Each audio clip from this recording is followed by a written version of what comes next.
Hello, and welcome to Sarah and Paul Conversation. In today's episode, Sarah and Paul are going to talk about the present perfect tense, one of the most useful but also most confusing verb forms in English. Many learners know what it looks like but aren't quite sure when to use it. Don't worry. After this conversation, everything will be much clearer. Here we go. So, Paul, I have a question for you. Have you ever eaten something so good that you just couldn't stop thinking about it afterwards? Oh, absolutely. Actually, just last week, I found this little Italian place near the office, and I've been thinking about their pasta ever since. See, that's exactly what I wanted to do today. You just use the present perfect without even thinking about it.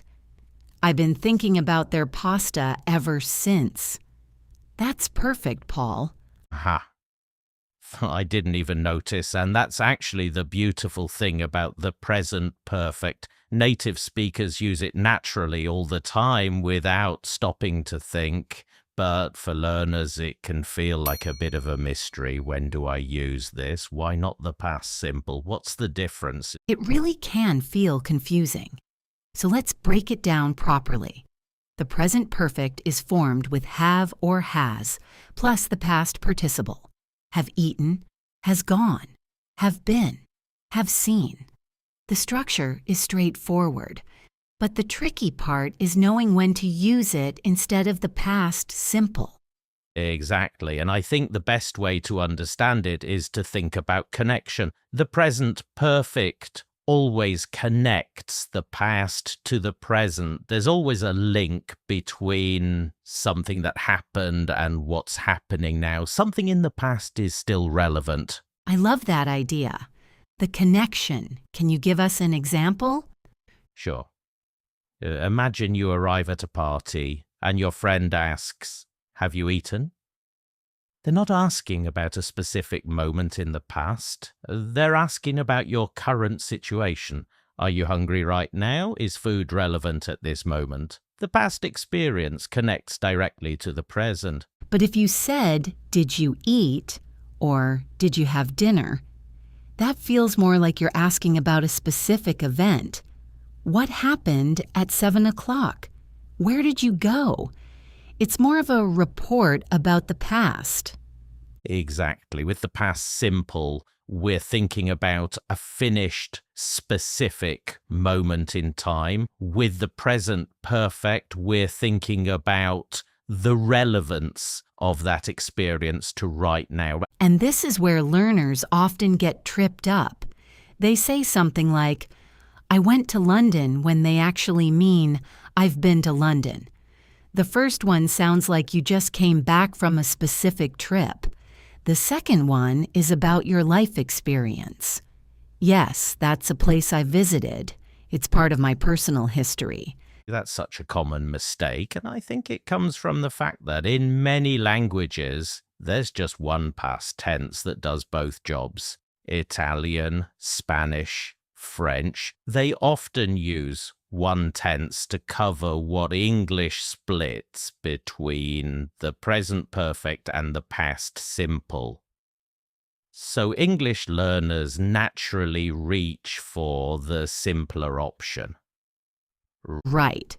So let's talk about the main ways we use the present perfect, because once you understand the different uses, the choice becomes much easier.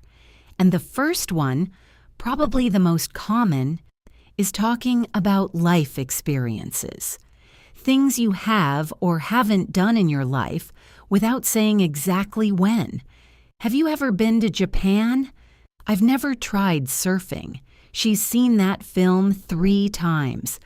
Yes, the words ever and never are really useful signals here. Have you ever is a classic question for talking about life experiences, and the answer usually comes back in the present perfect too. Yes, I have. I've been twice. Oh, no, I haven't. I've never had the chance. And notice that if you want to add details about when or where, you switch to the past simple. Have you ever been to Japan? Present perfect. Yes, I went there in 2019. It was incredible. Past simple. The first question is about your life history. The follow-up is about the specific trip.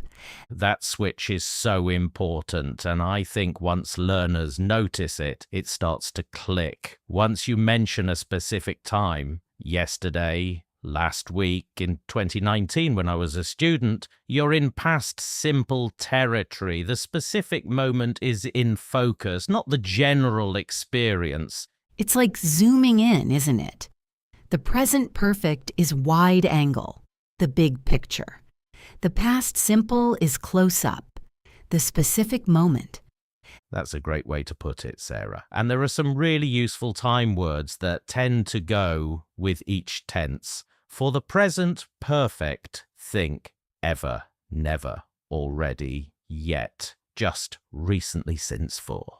These are your signals. If you see or hear one of these, there's a very good chance the present perfect is coming. Let's go through some of those because I think they're really helpful. Just is one of my favorites. I've just finished work. She's just called. We've just arrived. It means something happened a very short time ago. And it's still fresh, still relevant right now. The impact is still here. And already? I've already eaten, thanks. He's already left. You just missed him. It means something happened sooner than expected, maybe even surprising. And then there's yet. I haven't finished yet. Have you spoken to him yet? Yet usually appears in negative sentences or questions, and it means something hasn't happened, but we expect it to happen at some point. These three, just already yet, they come up in everyday conversation constantly, and once you know them, you start hearing them everywhere. In films, in conversations with colleagues, in text messages. Absolutely, and then there are for and since. These are for talking about how long something has been happening. I've lived in this city for 10 years. For a duration, a length of time. I've worked here since 2018. Since a starting point in time. And notice, both of those sentences describe situations that are still going on right now. I still live here. I still work here. It started in the past and it's still true today. But if the situation is finished, you switch to the past simple. I lived there for 5 years. That's over. You moved away. Yes, that's such a clean distinction. The present perfect with for and since describes something ongoing. It started in the past and continues to the present. The past simple just describes a finished period. I worked there for 3 years. I don't work there anymore. Actually, while we're on the topic of ongoing actions, there's a related form that often trips learners up. The present perfect continuous. So I've worked here for 10 years versus I've been working here for 10 years. They look very similar. What's the difference? Great question. Both are correct. Both use the present perfect, but the feeling is slightly different. The simple form, I've worked here for 10 years, focuses on the fact, the result, 10 years of experience. That's the headline. The continuous form, I've been working here for 10 years, emphasizes the process, the ongoing nature of it. It sounds more like you're in the middle of something, still very much happening. And the continuous form is often used to explain a present situation, isn't it? Like if someone arrives at a meeting looking tired and says, "Sorry, I've been working since 6 this morning." The action might have just stopped, but the result is visible right now. The tiredness is there in the room with you. Exactly. The continuous often answers the question, why or how come? You look exhausted. Yes, I've been running. It bridges the past activity and the present state, and there's often a sense of effort, of persistence. I've been trying to reach you all afternoon. You can almost feel the frustration. So whenever you want to emphasize that something has been happening over a period of time and the experience itself is what matters, the continuous is your friend. Now, there's one more use I want to mention, because I think it's really practical and comes up all the time. The present perfect is also used to talk about recent events or results, especially when the exact time isn't the important thing. Scientists have discovered a new species. The company has just launched a new product. The police have arrested 2 people. Yes, news headlines love the present perfect for exactly this reason. What matters is the news itself, the result, the development, not what time precisely it happened. It creates a sense of immediacy. This is new, this is relevant, this affects now. And I think that sense of this is connected to now is really the heart of the whole tense. Every use of the present perfect, experiences, recent actions, ongoing situations, news, they all share that same feeling. The past is alive. It matters right now. Beautifully said. So let's do a quick recap of the most common mistakes, because I think it really helps to name them clearly. Mistake number 1, using the past simple when you mean the present perfect. Did you ever try sushi? This should be, have you ever tried sushi? You're asking about someone's life experience, not a specific occasion. Mistake number 2, using the present perfect with a specific time word. You cannot say, I've seen him yesterday. Yesterday is a finished, specific time. It must be, I saw him yesterday. The rule is simple. If you mention a specific finished time, yesterday, last week, in 2010 when I was young, use the past simple. Full stop.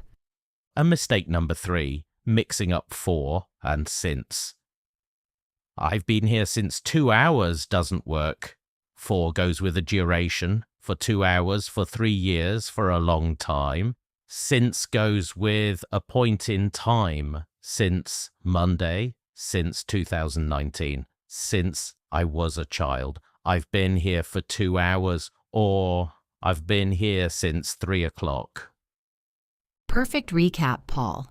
And I think the best thing anyone listening can do now is just start noticing. When you read English, when you watch a series, when you listen to a podcast, notice when people use the present perfect. Ask yourself, why here? What's the connection to now? And soon it will start to feel completely natural. That's exactly right. And it will, because this tense is everywhere. Once you start seeing it, you can't stop noticing it. And that's when it starts to become part of your English too. Thank you so much for listening to today's episode.